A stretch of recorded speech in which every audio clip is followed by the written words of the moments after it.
You can now receive guest, I don't know what I can. Hey y'all. Okay. Are y'all ready? Are you all snowed in? I like the hearts. It's going good, Colin. It is going good. All right. Whoever's on deck away, kids. My 7th grade son is dyslexic and has ADHD. He has an IEP. This year, after much back and forth, I was able to change his reading intervention to Barton instruction during the school day by a trained teacher. We just had our IEP meeting, and Barton should have been added to it. I noticed they kept it generic, left it as reading, and didn't specifically list Barton as it relates to goals. How can I have them list Barton on his IEP and have them commit to giving Barton instruction as long as he needs it? You can't. So Barton is a name brand product. It's like saying I want him to have Pepsi, not Coca-Cola. And so I think that's great that they're willing to buy the curriculum or use the curriculum that is your preference. But there's no legal obligation for them to stay with that or continue that. So, and even if we had agreed to Barton and that's what we've used forever, or it was Orton Gillingham or whatever they're using, you wouldn't put the name brand of that product inside of an IEP goal.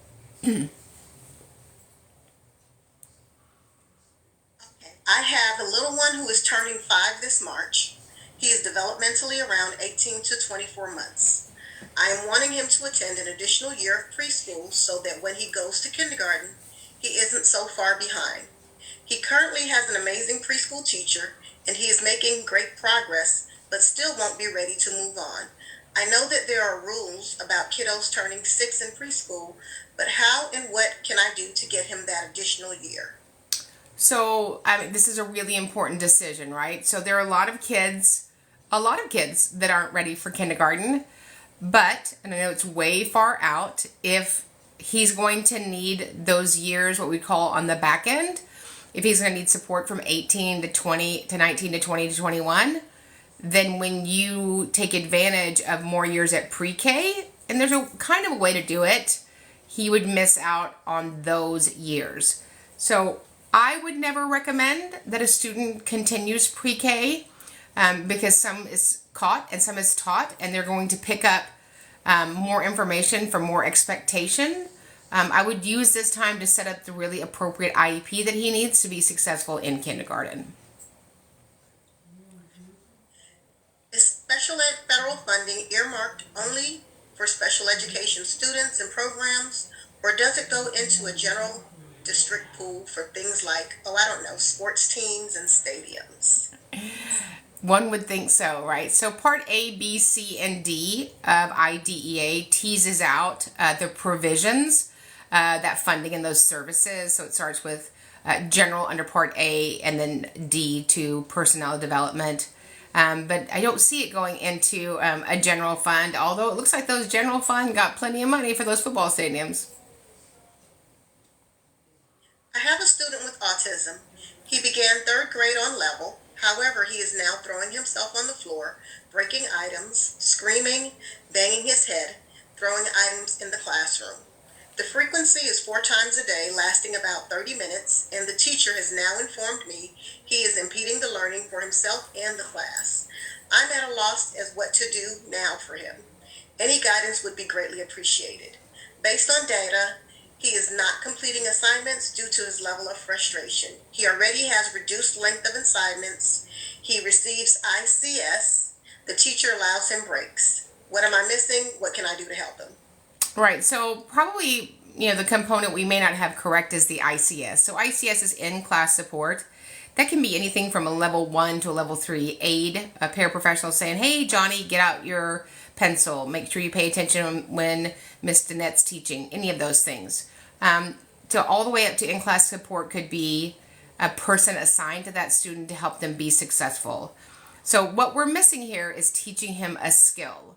So we first have to identify what is the deficit, make sure that we have it in the current present levels, and then talk about those IEP goals that we need to write to support him, to identify the deficit, teach a skill, and then the amount of minutes that he's going to need on the special education services page to achieve that. Can resource teachers use minutes to complete crafts and provide weekly rewards rather than providing instruction? And would they owe those minutes elsewhere? I don't remember making a lot of crafts in school, probably because I was talking. I mean, certainly if that's an age appropriate activity to participate in, certainly it shouldn't be the totality of the class period. But if, on Thursdays we're making a craft for 10 minutes, I don't think that's a problem. If they're littles, right? If he's a sophomore, that might be a different problem. But the special ed minutes that are delivered in the supplementary aid and support setting 300.115 in a resource class are meant to provide special education students who are better taught without any non-disabled peers. Okay. Ready to get some from the comments? It's me and you tonight, boss. Oh, it's so exciting. You so excited? I'm excited. Okay, here we go. All right. How can I help my niece who is in 5th grade and was just evaluated? She has ADHD and is medicated. She has an eligibility meeting this Friday. So hopefully you got some really good results from an appropriate, robust evaluation. I just had an evaluation come back and they did informal for ADHD. We don't do that. So hopefully you got good findings from there. Based upon those findings in the report and her present levels, you would write appropriate IEP goals to address the characteristics of how her ADHD shows up in school. And then, of course, again, look for service minutes to support that. Would you put 3rd grade state testing accommodations on a 1st grader's IEP? Are these the trick questions you're reading? No, ma'am. These are straight from the comments. You only put accommodations for the instructional year that we're writing an IEP for. So an IEP is written for 36 instructional weeks. So unless you have a different grade system where you live, 1st grade has a grade between it before 3rd grade. So how do you spell that? EHHH. Yeah. I feel like in meetings we need to just have like an IEP buzzer. Or like a lever that we can pull and people that shouldn't be at the meeting just drop out of the meeting. Just, and they're gone. And they're gone. It just disconnects their Zoom connection. Yeah, and you like this. Or I don't want to hear you. I don't. Yeah. Can special education teachers take away sensory room breaks as a consequence? We don't take away any part of the IEP that we agreed upon.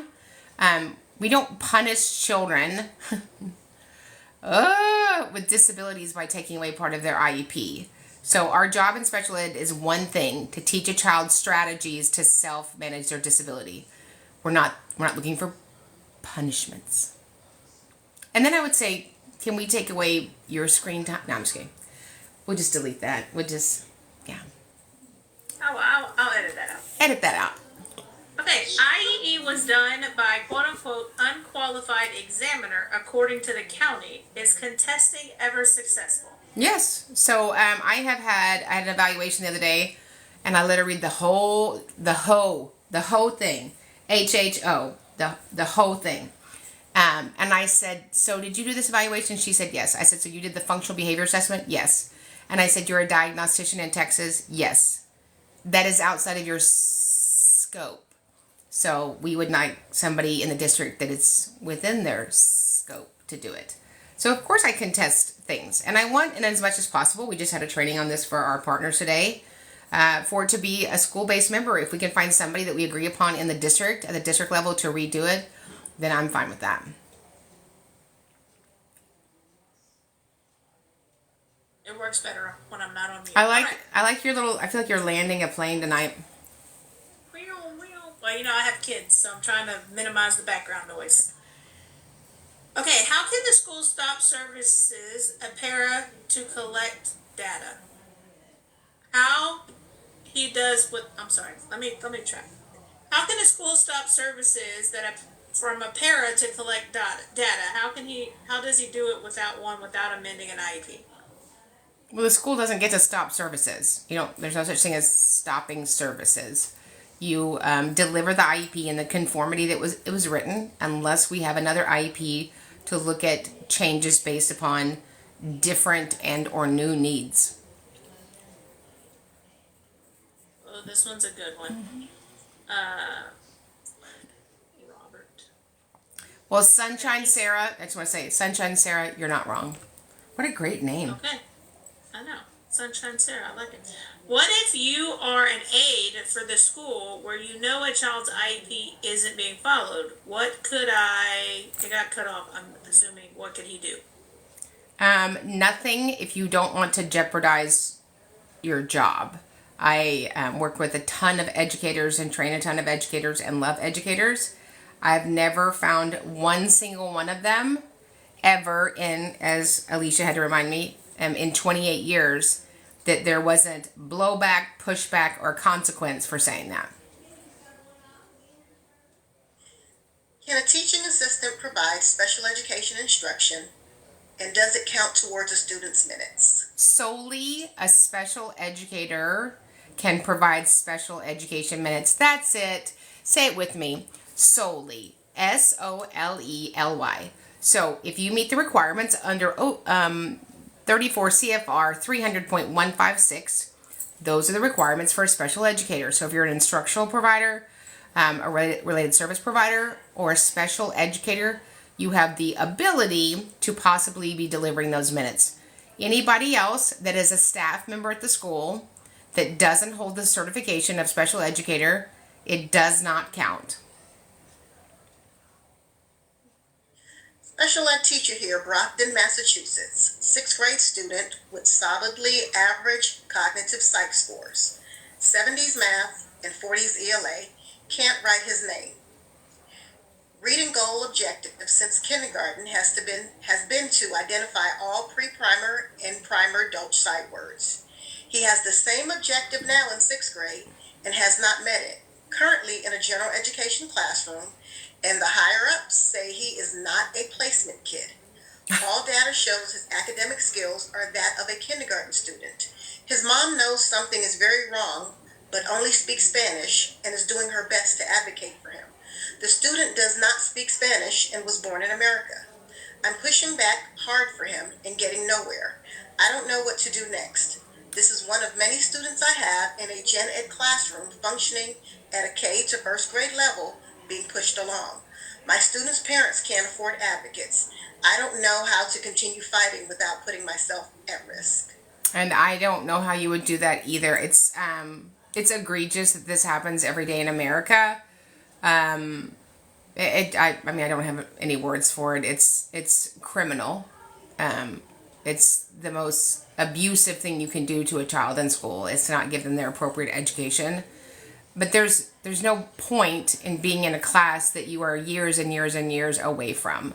So I certainly know that what you're talking about, based upon the parents' language not being initially English, you could certainly open up an OCR complaint on disability and an OCR complaint based on race, if that mother doesn't have a full-time translator at the IEP meetings. I'm a special education consultant in the state of Iowa. Iowa is one of the only states that is non-categorical and eligibility determination is not determined by standardized testing. How do you see advocacy in this state? Parents can request testing, but the process is very different when formal testing is not conducted in the educational setting. Parents must get this at a clinic or medical setting. So schools have to test children for disabilities, even in Iowa. I don't have many clients in Iowa, but I know one of our partners does.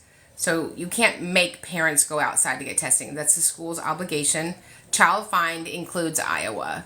So I don't have the state statutes in front of me, but maybe if you can give us some more information about that, we can answer that a little more robust next week, because I think that would be important. I'm a care coordinator for kiddos on the spectrum. There are schools in the district I work in who do not offer a separate special education classroom. They also do not have one-on-one aides to assist these children in the regular classroom setting. When the classroom teachers can't handle the children's behavior, the child is sent home. When the behavior does not improve, they are enrolled in home hospital bound. What accommodations do the schools legally have to provide? Whew! Lord, let me prayerfully think about my answer. When a parent is called and they picked up their child, that's considered a day out of placement. So you should know that that counts towards your 10 days. I have kids all the time. I sit in meetings all the time. You can ask Alicia, who they look at me and they know me and they tell me we don't have resource at this campus. That sounds like a you problem because it's not mine. So resource, special ed classrooms are a provision of FAPE. They're literally a provision of FAPE. There are some kids that will spend 3 to 22 solely in a special ed setting. So I don't agree with we don't have that. If you are in America, if you're going to sit there and read me the assurances at the IEP, you know why you read them? Because that's your legal responsibility because you're taking those federal funds. So unless you're going to send those federal funds back, you're going to abide by the obligations, duties, and responsibilities that lie with you receiving that grant money from the federal government. You will be providing him a free, appropriate public education. If that's something you seem to be unwilling and or unable, and neither one of them makes a difference to do for the student, well, we will be asking for out-of-district placement at the expense of the district. I live in Colorado, and my son is 6 years old in kindergarten. I am trying to get ABA in the school for him due to behaviors. They are going through the medical need right now. But my question is, in order to do an observation in school, are they allowed to use a recording device to record my child instead of being in person doing the observation? My son will mask when he knows that his BCBA and the school district's BCBA is watching him. They are telling me that they can't do an observation through Zoom by just watching him through a camera because of privacy concerns. But I believe that this is a lie, and I'm trying to find out any information to help me. Is there any information that you have on this? So, I mean, that's just a bunch of bologna sauce, which is something that we can't stand. So, we did everything via Zoom during the pandemic. So, I'm going to call on that as well. So, I don't really understand all of the masks when somebody's there. I mean, I understand it, but I don't understand it. If there's a behavioral need, we have to serve that. It's the same, I mean, the people that are going to log on to Zoom, just like myself and my advocates, we agree to confidentiality at the beginning of the Zoom meeting. So those evaluators, whether it's an ABA therapist or a music therapist or a swimwear therapist, have the same obligations and duties to keep confidentiality. So it's just a shenanigan. Swimwear therapist? There is swimwear therapy. I did that in 1972, just the summer of 72. That's what the kids are calling it these days? That's what the kids are calling it. Fun times at Lake Travis, ma'am. That's what they were calling it. All right. Okay, question. My daughter is in 11th grade. Do I have to sit in the IEP meetings this year? You don't have to do anything. If your daughter has an IEP meeting and she's not an adult, you'll have to either attend them or waive your participation to attend them. I wouldn't waive mine, but you certainly could do that and let the school make all the decisions. Hey, is vision therapy a legitimate therapy? Oh, it's just a trick question. So, vision therapy is a very large scope. We have vision services for a student who is visually impaired or deaf-blind in America under IDEA. Vision therapy has it's a very large umbrella. There's vision therapy that's provided by physicians and therapists and medical professionals that have given great outcomes for kiddos who have tracking issues. I'm not a professional anything, so I certainly couldn't speak to that. But those sorts of things, like to increase your tracking, that is not something that's provided under IDEA or any of the state statutes currently. What advice do you have for someone looking to become an advocate? Join us immediately. Nobody will train you better than Special Education Academy. We have the best group of attendees and learners. We all teach each other every week. Follow us on all the platforms. We have a 2-day on-demand training that's available, and then we have a 2-day live virtual. The only one we'll do in the spring semester, Saturday, February 24th, and Sunday, February 24th. At the end of that, you're ready to be a full-time advocate and go out there and crush it. Okay, and a middle school student in 7th grade has had a 504 since the 1st grade. Can they decide it is no longer needed? They can decide that his disability no longer rises to the level of needing supports via a 504 plan. But you're part of the they. Say that with me, the they. And then say Massachusetts. Say that, Alicia. No. Danette said it. Danette said it just fine. Yeah, she did. She's great. Danette, you're promoted. Well, that's because she's a Dr. Danette. Yeah, Dr. Danette. She's going to give us a webinar on how to say Massachusetts. Yeah, I don't know how to say it. I'm not even trying. Okay. Who holds OCR accountable? Me. No. Who holds the Office of the General Inspector General? The Office of the Inspector General. I never remember that. Look at that. That was good. That's what we need like little badges that say I'm a boss babe or a boss dude. Yeah. This one says first year with an IEP, any resources to make sure he's getting everything he should. We do have that parent portfolio people forget about. You know, we just did a training. Did we just do a training? We did. On present levels. And if you are not truly describing what that baby looks like from the time he gets here to the time he leaves, you might be missing an area of need. And so everything in the IEP is driven off of the robust present levels, not the 2-sentence present levels one of our partners got the other day. So it should describe this child in the most detail so that we can all properly serve him. So make sure that you're looking at, is there any behavioral needs? Are there any emotional needs? Are there any communication needs? Are there any language needs? Are there any functional needs? Are there any feeding needs? Any academic needs? Any support learning a skill in settings outside of a classroom, right? We have kids that have IEP goals to have appropriate play at recess. So any need that occurs during the instructional day, we can write an IEP goal and or services around that need. Perfect. What do you do if the state does not require SPED teachers to have a degree in special education? Nothing. Most states don't require for you to have a degree in special education. The special education certificate that you take, say it with me. What? I mean, I don't know why they make you pay for this test, prep for the test, and take the test. It has nothing to do with being an amazing special ed teacher. It's just a process. It's sort of like when I go in and get my Sam's card.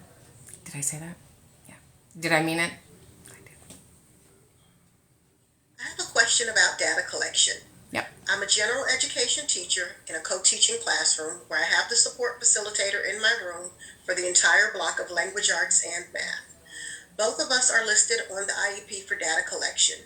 How does that work if the support facilitator is using my grades that relate to the IEP goal for their data?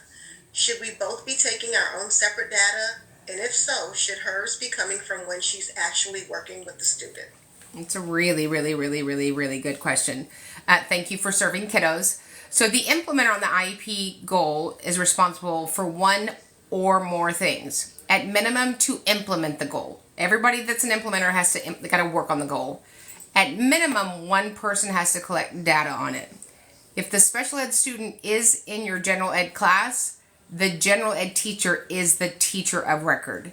So additionally on, it's usually in the software, on the schedule of services minutes, the determination of services minutes, the special ed services page, it will say who the grade comes from. So it might say SPED, it might say general ed teacher, or it might say joint, which is okay for you to use that word.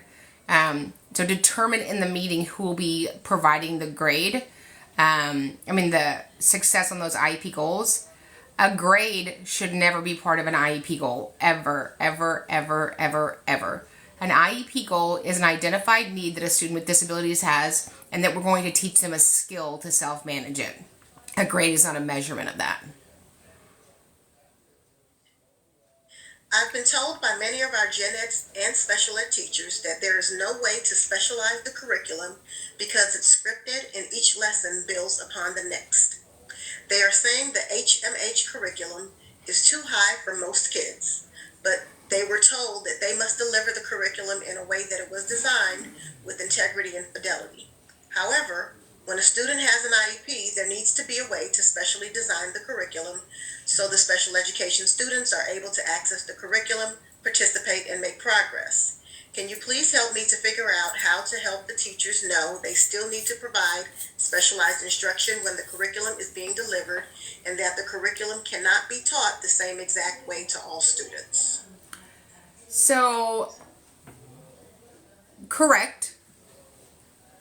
A modification or special ed is changing not the curriculum. I don't have special ed curriculum. I might have a reduction of what I present to the student, but more important, the focus is the learner expectation. So write that down. I'm changing the learner expectation. So based on this curriculum, what can Jimmy produce based upon his levels? So not a fan of the new HMHWQP, whatever.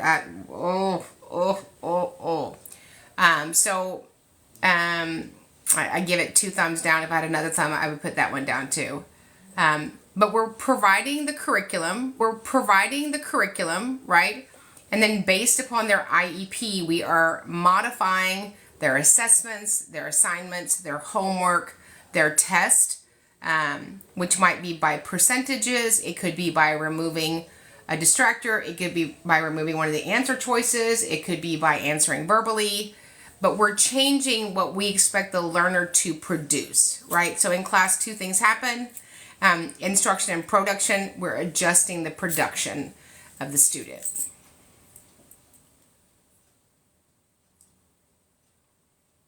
Any advice on how I can navigate appealing the school's decision to deny a 504 plan for my daughter, who is a junior in high school with a diagnosed anxiety disorder? They're telling me that because she doesn't really miss school and doesn't act out, that they do not see signs of struggling with anxiety. So when you look at a 504 plan or an individualized education program, there needs to be an identified need, right? I teach a webinar, which you can find on Special Education Academy on YouTube. That might be helpful for you. When you do testing it, one of 3 things happens. You have a disability that does not need additional support. You have a disability that needs support called a 504. You have a disability that needs support called an IEP. Unfortunately, a lot of our kids that have neurological differences, it doesn't show up. And I call it the minivan door syndrome, right? She holds it all together. He holds it all together all day long. And then when he gets in the minivan, we get to enjoy that. Kids do that because that's the expectation. It takes so much of their bandwidth. I certainly would ask for them to consider keeping her 504 and consider putting her on psych services to maybe build a relationship with somebody who's licensed at your school, social worker, LPC, LSSP, to provide psych services so they can build rapport with your daughter and start to see the need so we can support her. In a video where you talked about meaningful benefit and harmful effect, could you direct me to specifically what you were referencing as far as documents that state this? Yeah, so the LRE, the least restrictive environment. So when we go through the least restrictive environment, we talk about the supports the students needing, the supports and strategies we have provided, if the provision of them needs to be ongoing, if we've stopped them, if we've tried them. On the end of it, as we go through the LRE page, looking at these considerations, we would hopefully come to a conclusion that while we anticipate there will be a harmful effect, we believe that the meaningful benefit will outweigh any anticipated harmful effect. They're always in play in special ed. And contrary to what people have been taught, harmful effect does not solely exist if the student leaves the general ed classroom.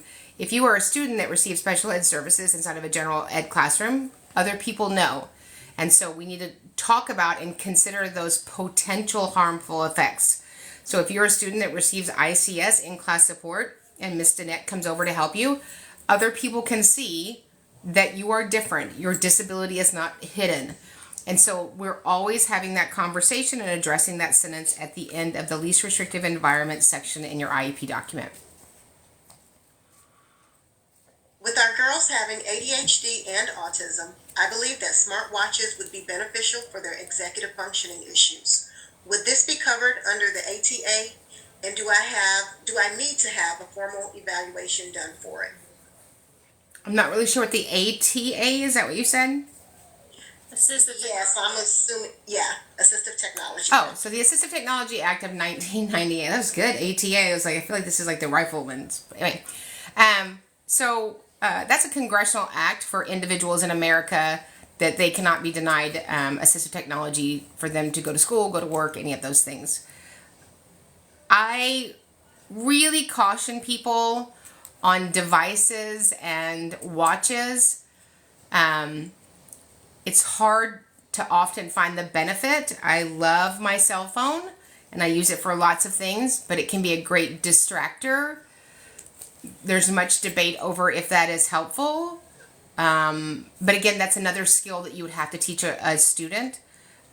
Schools can certainly provide iPads if you wanted to do that. Again, does that become a distraction? Do the other students notice it? After a while, does a student just become, I don't want to say numb, but kind of oblivious to the beeping? I have lots of kiddos that have diabetes or medical needs and have watches set to remind them to go to the nurse. And I think it's like anything, after a while, the beeping goes off, you're just used to stopping it. So, certainly if you believe that's going to help, I would bring academia to support that and see how the school can partner with you to work for those girls. Okay, so I have one that was like, whoa, whoa, whoa, whoa, whoa. So my son was secluded in an empty room with a para for months. So those minutes didn't count? No, that's called segregation, isolation, and criminal behavior. That's what those count for. Right, Christina? That's what that column is. The criminal behavior column. We don't seclude children. We don't seclude children. No. And I agree with the whoa, whoa, whoa, whoa, whoa. Whoa, whoa, whoa, whoa, Whoa. whoa, whoa. Yeah. Mm-mm. My son isn't getting his IEP accommodations. What steps should I take?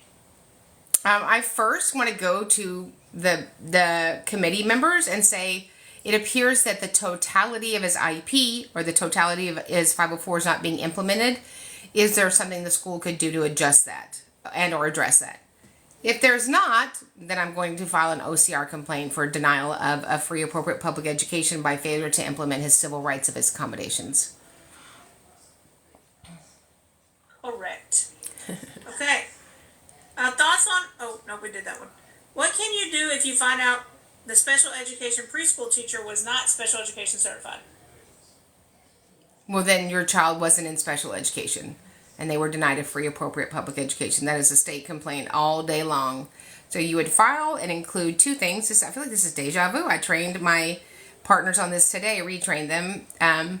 So when I file a complaint when there's no special educator, I'm going to cut and paste two things, whether I do state or OCR. I'm going to cut and paste 300.156. Those are the requirements of a special educator. Thanks you guys for all the love.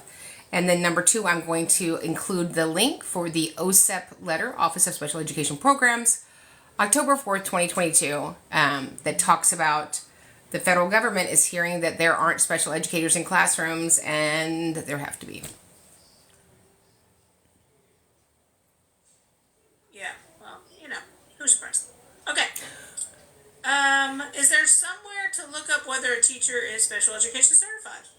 Yeah, so every state has a state teacher lookup, and if you can't navigate that, you can call compliance for the state. We had a situation in, I won't tell you what state, Wyoming, and we were having trouble looking it up, and the really nice lady on the phone was kind of trying to cover for the teacher, and she's like, well, she's not fully a special ed teacher, so it's you are or you ain't. And if you ain't, that's a problem for my child that needs special education services. Yes. Except for the state of New Jersey. You cannot look theirs up. You have to have their birthday, social security number, fingerprint, blood type. See if they've been on Bravo. Correct. Real Housewives. New Jersey. They're not putting up with any of that. All right? Nope. How can I contact you for a consultation about a situation with my son's bus and the school? Sure. So you would reach out to us at advocate@specialeducationacademy.com. I'm sure the partners will put that in the thingy deal, but advocate@specialeducationacademy.com. We provide records reviews. We provide representation. We do state and federal filings all the way through due process hearings. Is it legal to have a self-contained class size of 14 to 19 students, some with only one teacher and one para? It's not illegal. So, and that's unfortunate. I would assume that we are doing what's right by kids with disabilities, but in the last 48 years, I struggle to find that sometimes. This one's a solid question. What should you do if you're a gen ed teacher expected to provide instructions to special education students? Provide them. Now, if you're a gen ed teacher expected to provide special ed instruction, it's out of your scope of practice. I would just say, I do not have that scope. I left that one at home. It's on my rearview mirror. Yeah, it's over there somewhere. All right, what makes an event a quote-unquote school-sponsored event? Example, Special Olympics with a school name is not. So a school-sponsored event is an event that the school is hosting. They take responsibility for if there is a need for it to be staffed, that sort of thing. So just because something occurs on school grounds, that's a really good question, doesn't mean that it's a school-sponsored event. Like aftercare, not a school-sponsored event. Special Olympics, not a school-sponsored event. If your school has, a Christmas shopping show on Saturday, not a school-sponsored event. What if the district isn't offering speech therapy because the school hasn't hired one? So you would calculate those minutes and ask for outside speech services, or when the school does have a speech therapist, a compensatory package to return the student back to where they would have been had the violation not occurred. Okay, and I have an IEP meeting this week, and the school won't give me a copy before the meeting. Yeah, let me guess what district you're in. So, it's unfortunate that we play this keep away game. That happens to me rarely. But when I get in the meeting, I would just say I would like a full draft copy of the IEP document now so we can begin the meeting. All of you have a copy of it so I can fully participate. Without a copy of that document, it's unlikely I'll be able to make an informed decision, and we're going to need to reschedule. And I know that you want us all to be able to equally collaborate as you have ahead of time. In the context of IEPs, who typically takes the lead in creating modified assignments? The general education teacher or the special education teacher? Or should it be a joint operation? So that is a special ed product solely. Only children in special ed have modified assignments. So obviously the general ed curriculum is provided to the special educator by the general ed teacher, but it's a special ed teacher's discretion of how to modify that. Can the teacher be liable for giving all 100s to GT kids so not to have to spend time grading? Wow.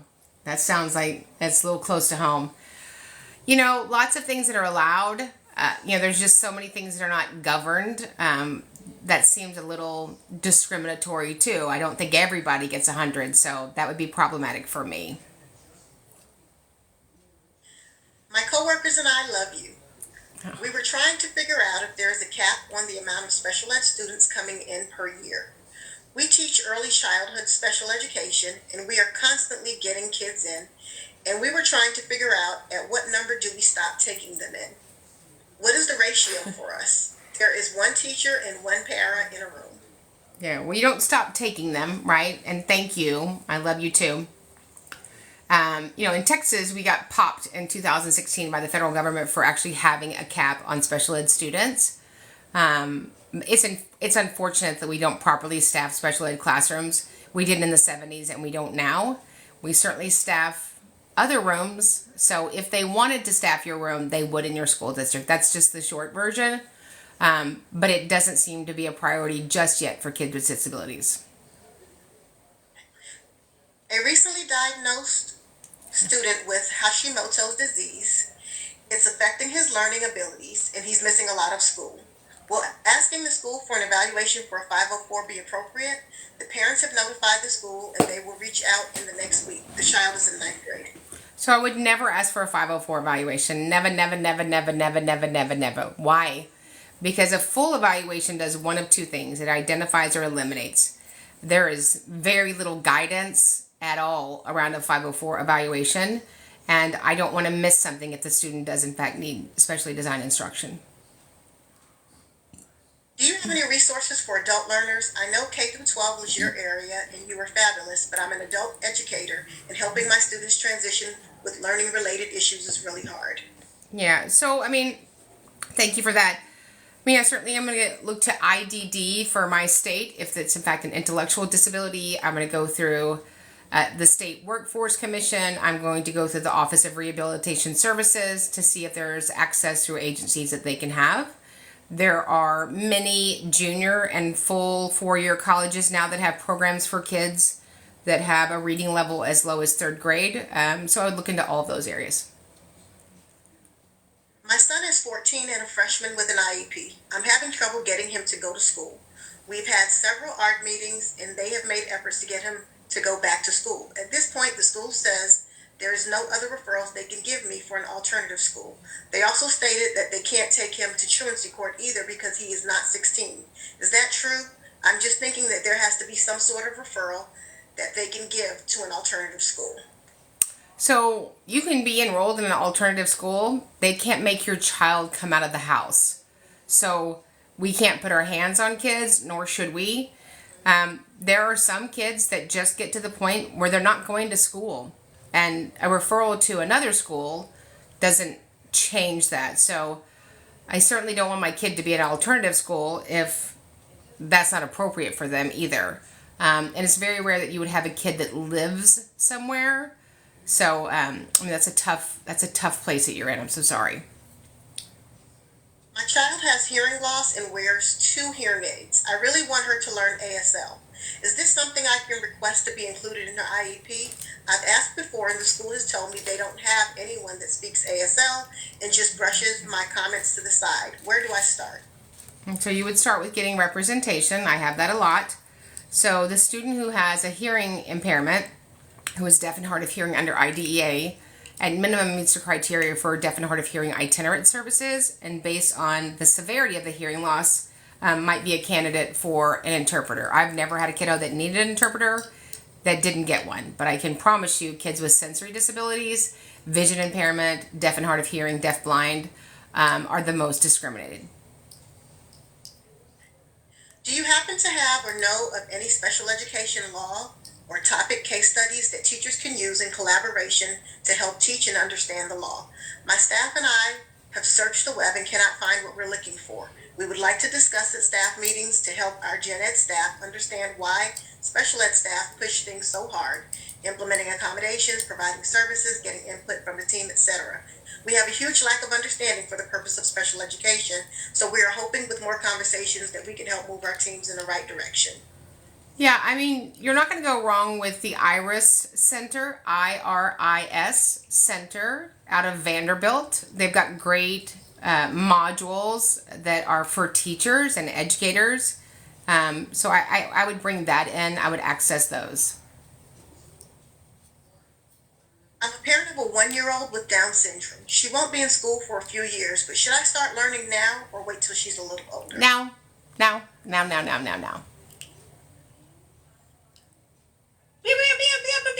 You know what that sound means? Oh my gosh, you're shooting at me with the rapid fire gun. That's right. You scared Shannon. You should have seen Shannon's face. She was like, get down. It's just the snow hitting your window. I know it's yes, crazy. And somebody just said the Progress Center too. Yes, the Progress Center is great. We're going to have Dr. Mitchell Yell on the 29th, and he is a partner with them. So yes, Progress Center is amazing. Love Dr. Mitchell Yell. Why don't we go ahead and tell them about the webinars while people start adding emojis? Why not? So January 24th, we're having all things VOCD, voice over communication device, AAC, alternative augmentative communication. And then the 29th, we're having the amazing Dr. Mitchell L. Yell, hearing officer in South Carolina, was going to be teaching us how to write robust, measurable, meaningful, amazing IEPs. Yes. Now, you can find all that information at her link tree in her bio. You can also go to her website, www.specialeducationacademy.com. Under the training tab, you'll find a bunch of information. I'm going to go ahead and just give them the spiel now. So what you're going to do is you're going to go to that website. Our lovely ladies are going to type it in the chat. www.specialeducation.com. You're going to click on the training tab. Here's everything that you're going to find. You're going to find how to register for both of the Zooms she just talked about. You're going to find out how to register for her virtual 2-day that she is putting on February 24th and 25th. So if you're wanting that advocacy training, that's where you're going to look for that. And then right next to all of that, you're going to see the little square that says the Academy. That is what is happening in 9 minutes and why I'm talking so fast, because I'm going to try to get to as many of your questions as I can. But you can all join for free for 15 days tonight with the coupon code TikTok Live. That's T as in Timothy, I for Indigo, K for Karen, T for Timothy, O for Oliver, K for Karen, L for Levi, I for Indigo, V for Victory, and E for Elephant. All capital letters, TikTok Live. When you go to checkout, you're going to put in all your information. They're going to have a spot for you to put your email and password for your account. And right under where you put your password is blue words that says have a coupon. That's where you're going to type it. And if you need a visual, step-by-step instructions of everything of what I just said, you're just going to go to Karen's profile here on TikTok. There's a pinned video that'll give you those steps. All right, boss, you ready? That's so impressive. And then people ask for information about the due process hearing. Oh, yes. You have 3 of them this month, right? I have 75. No, I only have one this month. The other one got moved. This month. Okay. Yeah. So Wednesday, the 24th, we started our due process hearing against a child with a disability against Fort Bend Independent School District here in Houston. The petitioner will present their case the first 2 days, so Wednesday the 24th and Thursday the 25th. We will be getting a letter telling us, how to behave in the hearing. The link. I don't think that we can post it on this platform, which we love this platform. But if you go to our other platforms like YouTube, Special Education... The Book of Face, the Gram, don't use the real word. They'll block you. The Book of Face, the Gram, the Tube. Yeah, it'll be all in there. Yeah, or if you just come by my house, I'll have it taped to the door. Anyway, we would love for you to join us. The due process is open to the public worldwide. You do have to behave in the same way as if you were in a court of law. You will have to keep your video off. You will have to have your full name on your video. You can't just say, I know you hate that, Alicia.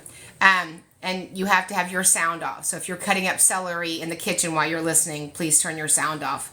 You can only participate in the due process administrative hearing at natural breaks. That natural break occurs in the morning. We start at 9 a.m.